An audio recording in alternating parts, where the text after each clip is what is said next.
जय हिंद, नमस्कार। Learn to Hindi UP Bihar PGT में आप सबका एक बार फिर से स्वागत है। इसके पहले हम देख चुके हैं जो बीपीएससी में पूछे गए प्रश्न हैं परीक्षाओं में, जीएस के पोर्शन से सभी प्रश्नों को हम देख चुके हैं।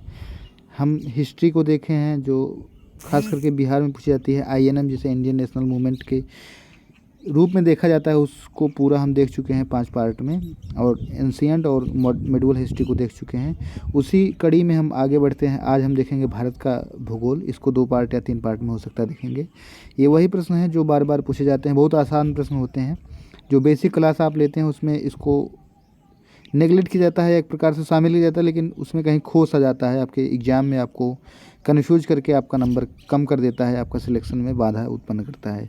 तो इसी सबको ध्यान में रखते हुए हम इसको लेके आए हैं बुलेट पॉइंट के तौर पर। आप रिवीजन के तौर पर एकदम लास्ट टाइम में आप करेंगे तो एग्जाम में 4 से 5 क्वेश्चन या 10 से 12 क्वेश्चन तक यहाँ से मिल जाएंगे। अगर 40 प्रश्न पूछे जा रहे हैं जीएस से, इसमें से निश्चित रूप से 18 से 25 क्वेश्चन पूछे जा सकते हैं। तो चलिए ज़्यादा बात ना करते हुए शुरू करते हैं आज भारत का भूगोल, जो भी बिहार लोक सेवा आयोग के परीक्षाओं में पूछा गया है।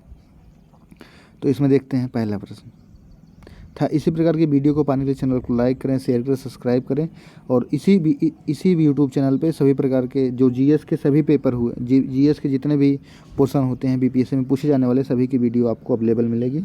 आप चैनल को लाइक करके, शेयर करके, सब्सक्राइब करके आप चेक कर सकते हैं प्लेलिस्ट को, कमेंट भी कर सकते हैं।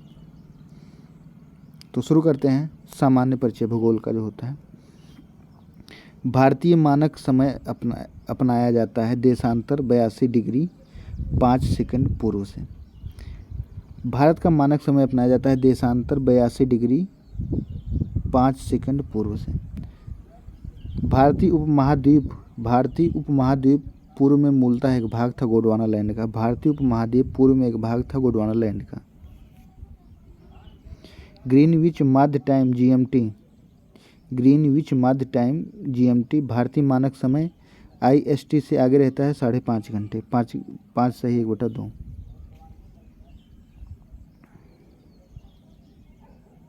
कुछ ऐसे विकल्प हैं जो कुछ ऐसे आंसर हैं जो विकल्प के हिसाब से सही हैं, वैसे नहीं हो सकते हैं, वो आपको विकल्प के आधार पर ही सही करने पड़ेंगे। भारत देश की अधिकतम अंतर्राष्ट्रीय सीमा है बांग्लादेश के साथ। जैसे ये ऑप्शन पर डिपेंड करेगा। भारत देश की अधिकतम अंतर्राष्ट्रीय सीमा है बांग्लादेश के साथ। भारत उग्र उष्णकटिबंधीय चक्रवातों से अधिक प्रभावित है कोरोमंडल तट पर। भारत उग्र उष्णकटिबंधीय चक्रवातों से सबसे अधिक प्रभावित है कोरोमंडल तट पर। भारत के कुल भूमि क्षेत्र में पर्वतों का हिस्सा है 30%। भारत के कुल भूमि क्षेत्रों में पर्वतों का हिस्सा है 30%। भारत के कुल भूमि क्षेत्रों में पर्वतों का हिस्सा है 30%। कर्क रेखा के उत्तर में अवस्थित है नगर आइजोल। कर्क रेखा के उत्तर में अवस्थित नगर है आइजोल। भारतीय राज्यों की सामान्य सीमा कॉमन बॉर्डर पाकिस्तान और बांग्लादेश के साथ है 9 राज्यों की। गंगा के ऊपरी मैदान की दक्षिणी सीमा रेखा निर्धारण करती है यमुना नदी का। गंगा के ऊपरी मैदान की दक्षिणी सीमा रेखा निर्धारण करती है यमुना नदी।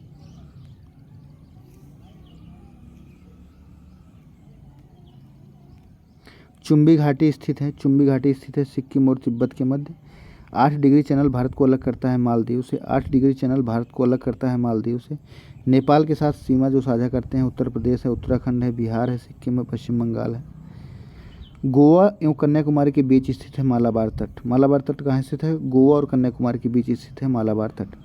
भारत की स्थल सीमा कितने देशों से लगती है? तो 7 देशों से लगती है। इसका नाम आप जानते हैं।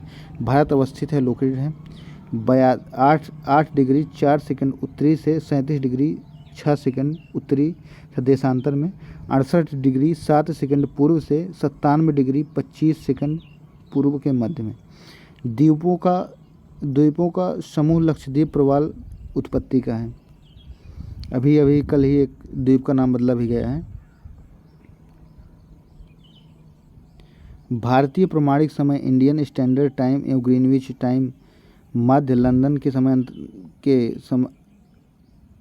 लंदन में अंतर पाया जाता है प्लस 5.5 घंटा, 5 घंटा प्लस रहता है। असोम कुल मिलाकर 7 राज्यों और केंद्र शासित प्रदेशों से घिरा हुआ है। असम कुल मिलाकर 7 राज्यों और केंद्र शासित प्रदेशों से घिरा हुआ है। दिल्ली है केंद्र शासित प्रदेश।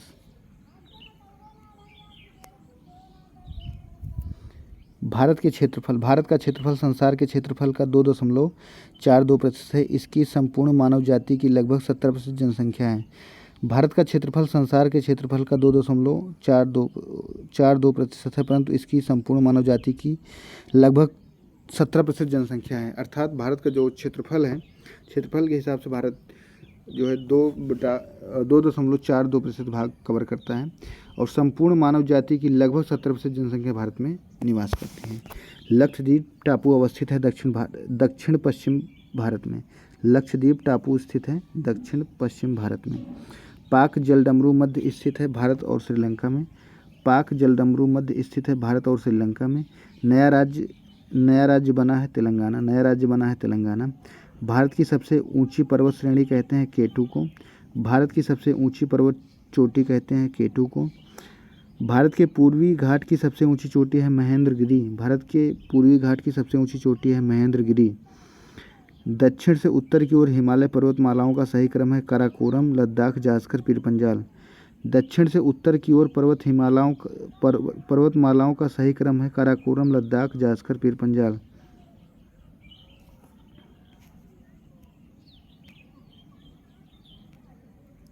हिमालय पर्वत का सबसे लंबा हिमनद है हिस्पर। भारत में हिमालय पर्वत की चोटियों में नंगा पर्वत और कोमल पर्वत है। नंगा पर्वत, कोमल पर्वत श्रेणियों का उत्तर से दक्षिण की ओर क्रम है काराकोरम, लद्दाख, जास्कर, पीरपंजाल। पर्वत श्रेणियों का उत्तर से दक्षिण की ओर क्रम है काराकोरम, लद्दाख, जास्कर, पीरपंजाल। नोकरेक चोटी स्थित है मेघालय में। पर्वत की चोटियों के समूह की ऊंचाई के घटते क्रम में देखते हैं। माउंट एवरेस्ट, कंचनजंगा, मकालू, धौलागिरी, नंगा पर्वत। केंद्रीय उच्च भूमि के संबंध में सही कथन है। यह अरावली से घिरा हुआ है। इसका पश्चिमी भाग मालवा पठार है। केंद्रीय उच्च भूमि के संबंध में सही कथन है। यह अरावली से घिरा हुआ है। इसका पश्चिमी भाग मालवा का पठार है। पर्वत श्रेणियों में विंध्याचल पर्वत श्रेणी गंगा के मैदान और दक्कन के पठार को विभाजित करता है। लिपुलेख दर्रा स्थित है उत्तराखंड में। मिकिर पहाड़ियाँ स्थित है असम राज्य में। भारत के पूर्वी तटीय मैदान के दक्षिणी भाग को कहते हैं कोरोमंडल तट। हिमालय पर्वत श्रेणियों में से पूर्वी पीर पंजाल पर्वत श्रेणी को अटल टनल पार करती है।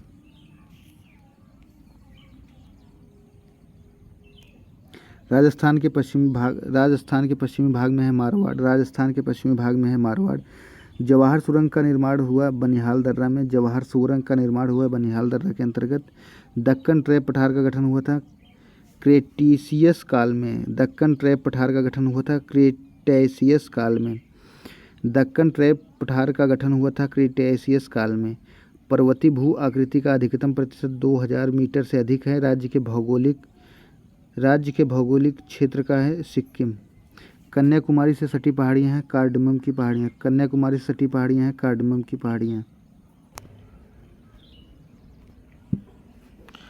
फूलों की घाटी स्थित है गढ़वाल हिमालय में।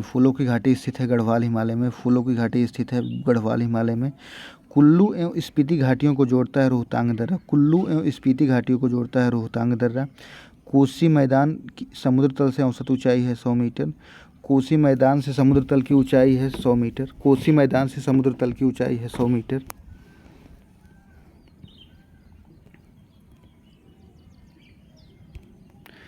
भारत की दक्षिणतम पर्वतमाला है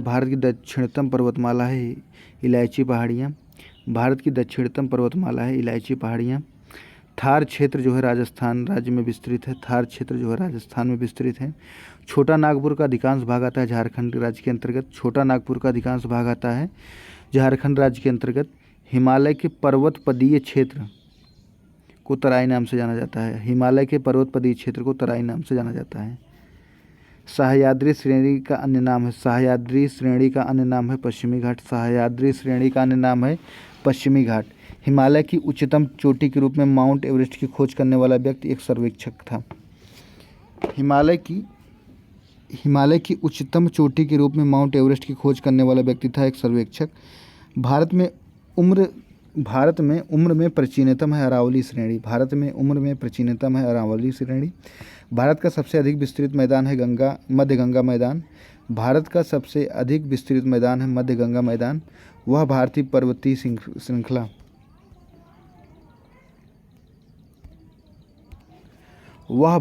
पर्वतीय श्रृंखला जिसके दो ढलानों पर दो असमान प्रकार की वनस्पतियां पाई जाती हैं अरावली है।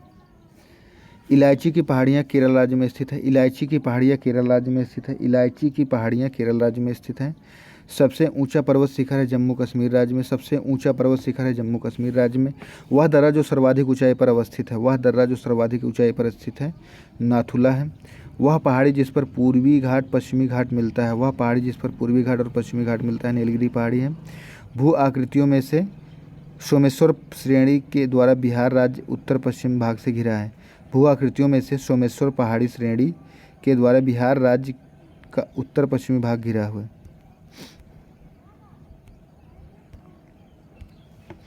महाराष्ट्र एवं कर्नाटक के पश्चिमी घाट कहलाते हैं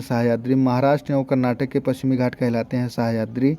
भारत में सर्वोच्च पर्वत शिखर है गाडविन आस्टिन। हिमालय का पर्वतपदीय प्रदेश है शिवालिक श्रेणी का निर्माण हुआ है सेनोजोइक में।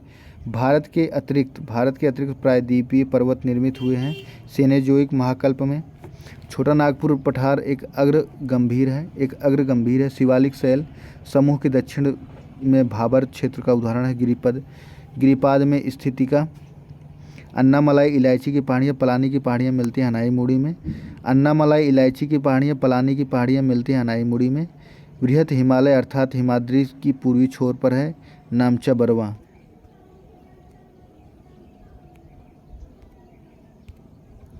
हिमालय पर्वत जिन समानांतर पेटियों से विभाजित है उनके नाम है बृहत हिमालय, लघु हिमालय, शिवालिक। हिमालय पर्वत जिन समानांतर पेटियों से विभाजित है उनके नाम है बृहत हिमालय, लघु हिमालय, शिवालिक। हिमालय पर्वत की उत्पत्ति संबंधित है नवीन वलयाकार पर्वत समूह से। भारत और नेपाल के बीच सीमा बनाती है काली नदी। पश्चिम बंगाल सरकार टी पार्क के रूप में विकसित करने की योजना है हुगली नदी। कारगिल स्थित है सुरू नदी के किनारे।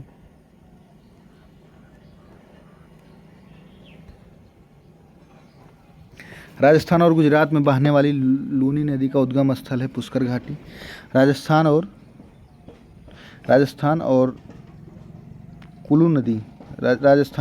गुजरात में बहने वाली लूनी नदी का उद्गम स्थल है पुष्कर घाटी, जिसे रिवर ऑफ इम्फेरल या नदियों का विलुप्तीकरण का एक प्रकार से उदाहरण है, जो जाके पहाड़ों के जो पथरीले हिस्सों में विलुप्त सी हो जाती है। रिवर ऑफ इम्फेरल उसे कहा जाता है और उसी का उदाहरण लूनी नदी है।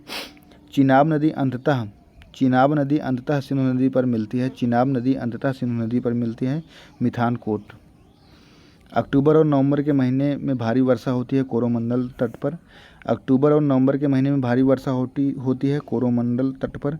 कोसी मैदान की समुद्र तल से ऊंचाई है कोसी मैदान की समुद्र तल से ऊंचाई है 300 metre. 30 metre.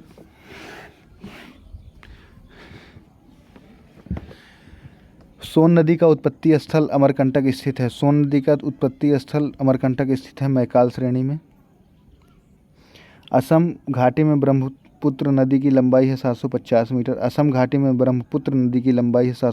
Metre. 750 kilometre.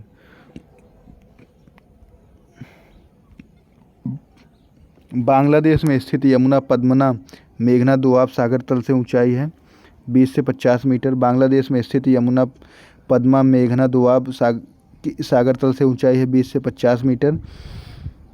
Chambal नदी के अपवाह तंत्र का आकार है अध्यारोपित प्रवाह। कृष्णा गोदावरी नदी विवाद है कर्नाटक एवं आंध्र प्रदेश का। कृष्णा गोदावरी नदी विवाद है कर्नाटक और आंध्र प्रदेश का। दक्षिण गंगा के नाम से जानी जाती है गोदावरी। दक्षिण गंगा के नाम से जानी जाती है गोदावरी। उथली झील है, खारी झील। उथली झील है, खारी झील। उथली झील जो है एक प्रकार से खारी झील है। वालटोरे हिमनद, वालटोरो हिमनद, वालतेरे या वालटोरो बोलते हैं। वालटोरो हिमनद अवस्थित है काराकोरम में। वालटोरो हिमनद अवस्थित है काराकोरम में।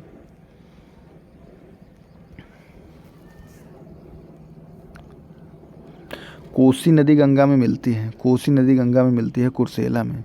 कोसी नदी गंगा में मिलती है कुर्सेला में। कोसी नदी गंगा में मिलती है कुर्सेला में। बड़ी बड़ी नदियों के द्रोणियों में से क्षेत्र की दृष्टि से सबसे छोटी द्रोणी है। बड़ी नदी द्रोणियों में से क्षेत्र की दृष्टि से सबसे छोटी द्रोणी है साबरमती। गोदावरी की सहायक नदी है वेनगंगा। गोदावरी की सहायक नदी है वेनगंगा। पुलिकट जो है आंध्र प्रदेश में है। हरिके जो है पंजाब में है।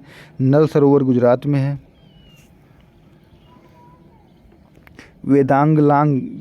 वेदांगलांग तमिलनाडु में। वह उपनदी जो गंगा नदी घाटी का भाग है उत्तरी कोयल। वह उपनदी जो गंगा नदी घाटी का भाग है उत्तरी कोयल। वह नदी जो गुजरात की आसा कहलाती है नर्मदा। वह नदी जो गुजरात की आसा कहलाती है नर्मदा। वह नदी तंत्र जो सर्वाधिक पुराना है इंडो बर्मा ब्रह्म। कावेरी नदी की लंबाई कुल 802 मीटर है। कावेरी नदी की कुल लंबाई 802 किलोमीटर है। वह नदी जिस पर शिव समुद्रम जलप्रपात स्थित है कावेरी। वह नदी जिस पर शिव समुद्रम जलप्रपात स्थित है कावेरी नदी। सोन नर्मदा महानदी नदियों की उत्पत्ति स्थल अमरकंटक श्रेणी में है। उत्तर से दक्षिण में प्रवाहित नदियों का क्रम है गंगा, नर्मदा, महानदी, गोदावरी। उत्तर से दक्षिण के क्रम में नदियों का जो क्रम है गंगा है, नर्मदा है, महानदी है, गोदावरी है। भारत के विस्तृत क्षेत्र वाला अपवाह तंत्र है गंगा नदी तंत्र। भारत में सबसे विस्तृत अपवाह तंत्र है गंगा नदी तंत्र। पुनपुन, सोन, फल्गु, सकरी नदियों का पश्चिम से पूर्व की दिशा में सही क्रम है सोन, पुनपुन, फल्गु, सकरी। वह नदी जो फतुहा के पास गंगा में मिलती है पुनपुन। वह नदी जो फतुहा के पास गंगा में मिलती है पुनपुन है।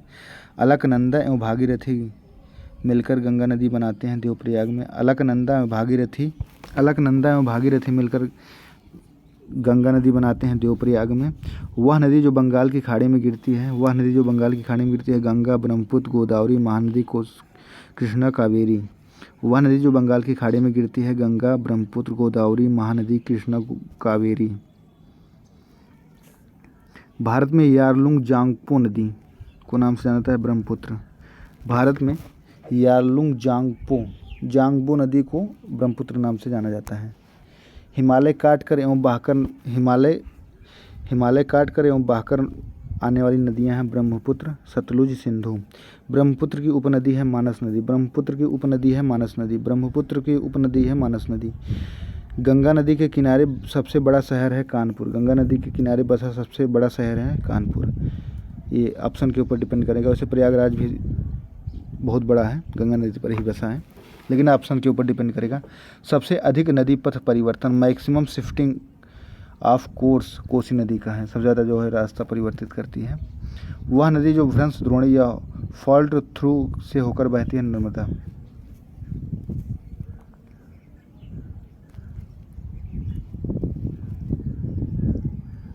नर्मदा नदी का प्रवाह निर्धारित है। भ्रंश घाटी क्षेत्र के साथ साथ पश्चिम की ओर प्रवाहित वेस्टवर्ड प्रवाहित होने वाली नदियां हैं नर्मदा, ताप्ती। पश्चिम की ओर सारी और सब पूर्व की ओर बहती हैं। भूमि बंधित नदी है लूनी। भूमि बंधित अर्थात वही जो भूमि में जाके बंध जाती है या विलुप्त हो जाती है, कह सकते हैं। तिब्बत में मानसरोवर झील के पास नदी का स्रोत वह है ब्रह्मपुत्र और सतलज और सिंधु का। तिब्बत में मानसरोवर झील के पास नदी का स्रोत है वह ब्रह्मपुत्र, सतलज, सिंधु का है। दामोदर नदी निकलती है छोटा नागपुर पठार से। दंडकारण्य में इंद्रावती, सबरी सहायक नदियां हैं गोदावरी नदी की। जुआरी नदी प्रवाहित होती है गोवा राज्य में। आगे देखते हैं मानसून एवं वर्षा देखते हैं। शीत ऋतु में तमिलनाडु के तटीय क्षेत्रों में वर्षा होने का कारण है। लौटते हुए दक्षिण पश्चिम मानसून। भारत में मानसून सीजन के अधिकांश चक्रवातों की उत्पत्ति हुई है 8 डिग्री से 15 डिग्री उत्तरी अक्षांश के मध्य। भारत में मानसून सीजन में अधिकांश चक्रवातों की उत्पत्ति है 8 डिग्री से 15 डिग्री उत्तर अक्षांश के मध्य। थार्नवेट की योजना के अनुसार पूर्वी बिहार की जलवायु है। थार्नवेट की योजना के अनुसार पूर्वी बिहार की जलवायु है C2। भारत में शीतकाल में सर्वाधिक वर्षा प्राप्त करने वाले स्थान है कोरोमंडल तट। भारत में शीतकाल में सर्वाधिक वर्षा प्राप्त करने वाले स्थान है अक्टूबर नवंबर में कोरोमंडल तट। उत्तर पश्चिमी भारत में शीत ऋतु वर्षा का मुख्य स्रोत है पश्चिमी विक्षोभ। उत्तर पश्चिमी भारत में शीत ऋतु में वर्षा का मुख्य स्रोत है पश्चिमी विक्षोभ। दंडकारण्य सर्वाधिक वर्षा होती है ग्रीष्मकालीन चक्रवात से। दंडकारण्य में सर्वाधिक वर्षा होती है ग्रीष्मकालीन चक्रवात में। कोपेनहेगन के अनुसार, इसको आप देख लेना, ये एक बार गलत भी हो गया था, बीपीएससी ने गलत किया था। कोपेनहेगन के अनुसार जलवायु के वर्गीकरण उत्तर बिहार की जलवायु प्रदर्शित करती है CWG। खान सर बताते हैं CAG, या कोई ऐसा बताता है जो CWG सही है, और खान सर बताते हैं CAW या CAG या CWG बताते हैं। अमृत एवं शिमला लगभग एक ही अक्षांश पर स्थित है। अमृत और शिमला लगभग एक ही अक्षांश पर स्थित है, परंतु उनकी जलवायु में विभिन्नता है। उसका जो कारण है, उनकी ऊंचाई में विभिन्नता है। जाड़े विंटर के मौसम में बारिश मिलती है तमिलनाडु में। जाड़े के मौसम में बारिश मिलती है तमिलनाडु में। भारत मानसून मौसमी विस्थापन का कारण है स्थल एवं समुद्रों का विभेदीय तापन। भारतीय मानसून मौसमी विस्थापन का कारण है स्थल और समुद्रों की विभेदीय तापन।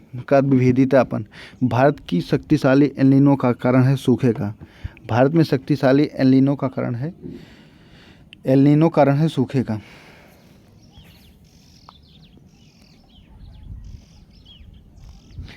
मानसून का प्रारंभ होता है बंगाल की खाड़ी में एक अवदाब बनाने से लगभग 5 जून को। भारतीय मानसून का प्रारंभ होता है बंगाल की खाड़ी में एक अवदाब बनाने से लगभग 5 जून को। उष्णकटिबंधीय शुष्क पर्णपाती वन प्रकार के वन भारत में सबसे अधिक वन क्षेत्र पाए जाते हैं। पश्चिमी घाट उत्तर पूर्वी क्षेत्र की पहाड़ियों अंडमान निकोबार द्वीप समूह में पाए जाने वाले वन हैं उष्णकटिबंधीय सदाबहार वन। पश्चिमी घाट उत्तर पूर्वी क्षेत्र की पहाड़ियों अंडमान निकोबार द्वीप समूह में पाए जाने वाले वन हैं उष्णकटिबंधीय सदाबहार वन। प्रतिशत अधिकतम वन क्षेत्र है मिजोरम में। परसेंटेज वाइज अगर देखा जाए तो मिजोरम में। भारत का वह राज्य जो सर्वाधिक क्षेत्र घने पतझड़ वाले जंगल से घिरा है मध्य प्रदेश है। साल के वनों का सर्वाधिक भंडारण पाया जाता है नीलगिरी की पहाड़ियों में। साल के वनों का सर्वाधिक भंडारण पाया जाता है नीलगिरी की पहाड़ियों में। वह राज्य जिसमें सर्वाधिक क्षेत्र वनों के अंतर्गत आता है अरुणाचल प्रदेश। उष्णकटिबंधीय सदाबहार वन शिलांग पठार सह्याद्री। मानसूनी वन जो है छोटा नागपुर पठार एवं शिवालिक। शीतोष्ण वन पूर्वी एवं पश्चिमी हिमालय नीलगिरी। कच्छ मैंग्रोव वन पश्चिम बंगाल तराई।